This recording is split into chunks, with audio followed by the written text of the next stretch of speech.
नमस्कार, fast plus news में एक बार फिर से स्वागत है। और आज उपस्थित हैं जनपद महाराजगंज के परतौल नगर पंचायत वार्ड संख्या 13 में। और ये देवीपुर का चौराहा है और चौराहे से ही सरगर्मियाँ उफान पे है चुनाव की। मैं बात कर रहा हूँ, पहले एक ग्राम सभा हुआ करता था लेकिन नगर पंचायत में तब्दील हो चुका है और ये वार्ड संख्या 13 के नाम से घोषित किया गया है, जिसमें बहुत सारे प्रत्याशी जो है अपने एजेंडे को लेकर चुनाव प्रचार में लगे हुए हैं और प्रत्याशी जो है जनता के बीच अपनी अपनी बातों को रख रहे हैं। हमारे साथ जुड़ चुके हैं वार्ड संख्या 13 के सभासद प्रत्याशी राकेश कुमार गुप्ता जी। हम इनसे बात करेंगे और जानने का प्रयास करेंगे किन मुद्दों के साथ इनकी कैसी तैयारी चली है। बहुत बहुत स्वागत नेताजी, कैसे हैं? सबसे पहले आपके फास्ट प्लस न्यूज़ चैनल से जनता को नमस्कार। और मैं इसलिए लड़ रहा हूँ कि लोगों की जो भी छोटी मोटी समस्याएं होंगी उसका समाधान किया जाए, जैसे पात्र लोगों को राशन मिले, वृद्धा पेंशन, विधवा पेंशन, जो भी हो उनको असुविधा ना हो और हम अपने माध्यम से सबका सही काम कराएं और जनता को किसी प्रकार की कोई दिक्कत ना हो। तैयारी कैसा चल रहा है? जनता के बीच में कैसे आप भ्रमण कर रहे हैं? तैयारी बहुत बढ़िया चल रहा है, सबसे मिलाया जा रहा है, कोई भी दिक्कत हो रहा है इस समय उनसे मिला जा रहा है, उसका समाधान निकाला जा रहा है। आगे भी ऐसी ही रणनीति रहेगी, सबका विकास सबके साथ चल के सबका विकास किया जाएगा, कोई जातिवाद नहीं होगा इसमें। राजनीतिक दौर में कब से हैं सर? राजनीति में हम पहले नहीं थे, लेकिन अब सोचे हैं कुछ समाज सेवा के साथ साथ समाज सुधारक के रूप में काम किया जाए और इसके लिए मुझे राजनीति में जाना पड़ा है। राजनीति में जुड़ने के लिए मुझे समाज सुधारक के रूप में काम करना पड़ेगा। समाज सुधरेगा, विकास ऑटोमेटिक होगा और जनता का विकास भी होगा। क्वालिफिकेशन क्या होगी सर? एजुकेशन? ग्रेजुएशन किया हूँ और plus IT hardware computer hardware networking भी किया हूँ और मैं दुकान भी चलाता हूँ। बड़ा डिग्री ले रखे हैं नेताजी, हाँ? बहुत पढ़ाई की है जी, पढ़ाई तो समय तो ज़्यादा दिए होंगे। जी बिल्कुल, पढ़ाई भी किया हूँ और जनता का भी सेवा कर रहा हूँ और करूँगा भी। जब इतनी पढ़ाई है, इतना एजुकेशन है, हार्डवेयर पता नहीं क्या क्या बताएं, हमें तो समझ में नहीं आ रहा है। इतनी क्वालिफिकेशन ले रखे हैं तो आप नौकरी के सेक्टर में न जाकर राजनीति के क्षेत्र में आ रहे हैं, क्यों? जी बिल्कुल, मैं नौकरी करने गया था प्राइवेट सेक्टरों में, कुछ पैसे भी कम मिले तो मुझे लगा कि मुझे बिजनेस करना चाहिए और बिजनेस भी है छोटा मोटा मेरा, और बिजनेस के साथ साथ समाज सेवा भी करना मेरे लिए उचित था। और समाज में जो भी दिक्कतें आती है उसको सुधारना, समाज सुधारक के रूप में काम करना सबसे बढ़िया मुझे। समाज में कैसे सुधार लाना चाहते हैं आप? समाज में ऐसे कि कोई भी दिक्कत हो, कोई भी जात का हो, धर्म का हो, कोई भी हो, उनका सबके साथ एक समान व्यवहार किया जाए, सबको लाभ दिया जाए, कोई भी लाभ हो एक बराबर मिले। चूँकि आप आज मिल गए हैं, बहुत अच्छी बात है कि पढ़े लिखे प्रत्याशियों बहुत कम ही मिला करते हैं, लेकिन आज मिल गए हैं राकेश जी, हम इनसे बात करेंगे। सर, देख रहे हैं पोस्टर में जो भी नगर संख्या वार्ड के जो भी प्रत्याशी हैं, ज़्यादातर हमें देखने को युवा मिल रहे हैं। जी, युवा ही इस नगर पंचायत के ज़्यादा प्रत्याशी दिख रहे हैं।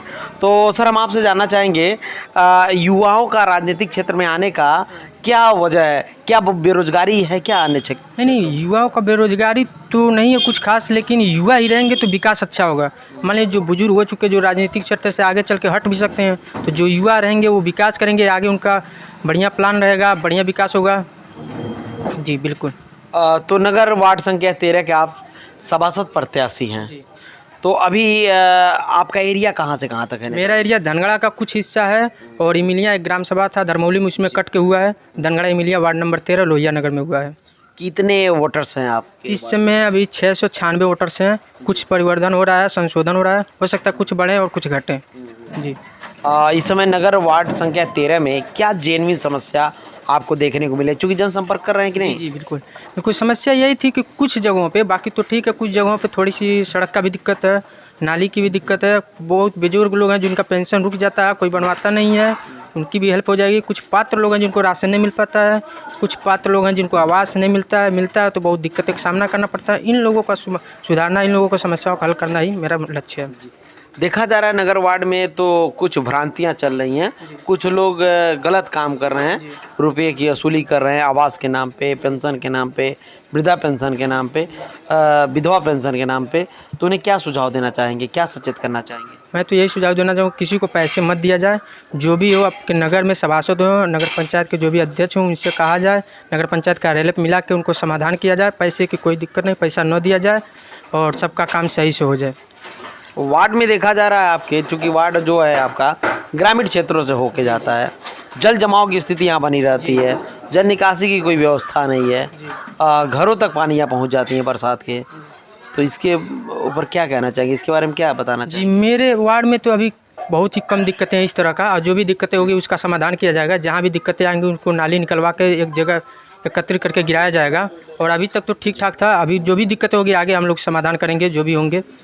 आप एक युवा हैं और ज़्यादा पढ़े लिखे हैं, यंग हैं। जब नगर क्षेत्र में भ्रमण कर रहे हैं तो बुजुर्ग चाचा जी लोग और माता जी लोग कहीं ऐसा तो नहीं समझे कि आप नादान हैं, लड़कपना में चुनाव लड़ रहे हैं? नहीं, ऐसा कोई नहीं समझ, वो और अच्छा सोच रहे हैं कि एक नवयुवक है, बढ़िया काम उन्हें करेगा। समझा पा रहे हैं आप? जी बिल्कुल, हर तरह से समझा रहे हैं। जो भी दिक्कतें हमें बताइए उसका समाधान निकाला जाए और उसका हल निकाला जाए। और जो भी दिक्कत हो हमको बताइए, जैसे मान लीजिए बुजुर्ग हैं तो पेंशन की दिक्कत होगी, जो गरीब है राशन की दिक्कत होगी, तो उनका यहाँ से कार्यालय से महाराज से जहाँ से भी हो सके बनवाया जाएगा, उनको दिक्कतों के सामना का हल किया जाएगा। नगर क्षेत्र की जनता रोज 20 रुपये की बोतल की पानी खरीद के पीती है, बहुत बड़ी समस्या है नेताजी। जी।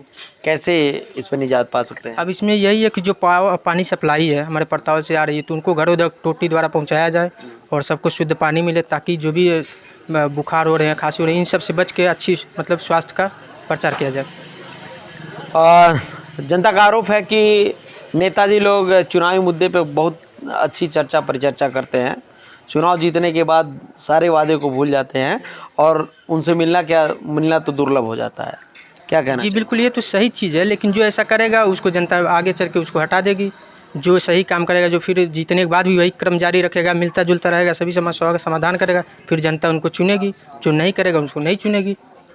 आप युवा हैं, युवाओं का कितना सहयोग मिल रहा है? युवाओं का भरपूर सहयोग है, वृद्धों का सहयोग है, महिलाओं का सहयोग है, जो भी हैं हमको भरपूर सहयोग दे रहे हैं कि बाबू आप अच्छे व्यक्ति हैं, पढ़े लिखे हैं और अच्छी समस्याओं का समाधान निकलेगा। ये तो रही जनता का आरोप, चर्चा परिचर्चा। क्या चुनाव जीतने के बाद आप मिलने वाले हैं नेता लोगों से कि नहीं? जी बिल्कुल, चुनाव जीतने के बाद जिस तरह आज मिल रहा हूँ, इसी तरह डेली बाई डेली उनसे जो भी टाइम मिलेगा उनको निकाल के उनको समस्याओं का समझा जाएगा और आगे चल के उसका निस्तारण किया जाएगा। चूँकि आप हमारे चैनल से सभी एजेंडे पे आपने प्रकाश डाला, जनता इस बातों को सुन रही है और मैं आप जनता से ये भी बता देना चाहता हूँ कि राकेश जी आज वार्ड संख्या 13 के सभासद प्रत्याशी हैं, जिन्होंने जितने एजेंडे जितने मुद्दे को बताया है उस बाकायदा हमारे इस चैनल पर रिकॉर्डेड है, जनता देख रही है। और मैं जनता को आश्वस्त कर देना चाहता हूँ कि अगर राकेश जी चुनाव जीतते हैं और इन मुद्दों पर चर्चा परिचर्चा नहीं करते हैं तो फास्ट प्लस न्यूज़ आप लोग की तरफ से नेताजी से सवाल करेगा। नेताजी तैयार रहिएगा। जी बिल्कुल, अगर मुझे जीतने के बाद कोई भी दिक्कतें आ रही है या मैं जो भी कह रहा हूँ अगर वो गलत निकला तो आप आइए मुझसे सवाल कीजिए, ताकि जनता मुझे समझे और हटा देगी। अगर जीतने के बाद मैं जो भी नहीं काम कर पाऊँगा और किया तो फिर कितना पैसा खर्च करने वाले हैं? ऐसा कुछ भी नहीं हो, जो भी समर्थन होगा, जो भी सहयोग होगा उसी से हमें मतलब। बिना पैसे के चुनाव जीत पाएंगे? नहीं हो, थोड़ा बहुत तो होता ही है, मान ली बैनर पोस्टर जो भी 1500 का है वो लगेगा ही, लेकिन वो चीज़ नहीं है जो पैसे की बात हो रही है। पैसा कितना पैसा कमाना चाहेंगे चुनाव जीत कर? जी बिल्कुल नहीं, पैसा नहीं कमाना चाहूँगा, बस उन गरीबों का समस्याओं का समाधान हो जाए वो हमारे लिए उचित है। चलिए, बहुत अच्छे और बहुत समझदार नेताजी हैं। अंत में क्या कहना चाहेंगे, क्या निवेदन करना चाहेंगे जनता मैं से? सभी जनता से यही निवेदन करना चाहूँगा कि आप अपने वार्ड में या नगर पंचायत कुछ ऐसे सभासद या नगर अध्यक्ष का चयन करें जो आपकी समस्याओं को हल कर सके, जो सबके साथ चल सके, अच्छी व्यवस्था कर सके, सबको समझा सके सही तरीके से, उनका चयन करिए और वो सब आपके हाथ में है। तो ये रहे राकेश जी, जिनका वादा है, जिनका कहना है कि नगर क्षेत्र की जो भी समस्या है उन समस्याओं का हम निवारण करेंगे और जो भी हमने वादा किया है अगर वादे पे खरे नहीं उतरेंगे तो फिर फास्टर प्लस न्यूज़ आप जनता की ओर से इनसे सवाल पूछेगी। तो देखते रहे फास्टर प्लस न्यूज़, आगे हम बताएंगे नतीजा क्या होने वाला है। एक एक करके सभी प्रत्याशियों से अपडेट लेते रह रहे हैं, उसके बाद हम जनता के बीच जाएंगे, जनता से पूछेंगे और बताएंगे कि कौन सा प्रत्याशी कहां से तेज है, कौन सा प्रत्याशी जीतने वाला है। ऐसे ऐसे खबरों को देखने के लिए बने रहे फास्ट प्लस न्यूज़ और नेताजी के लिए ज़रूर कमेंट बॉक्स में बताएं नेताजी कैसे हैं और क्या करने वाले हैं। धन्यवाद।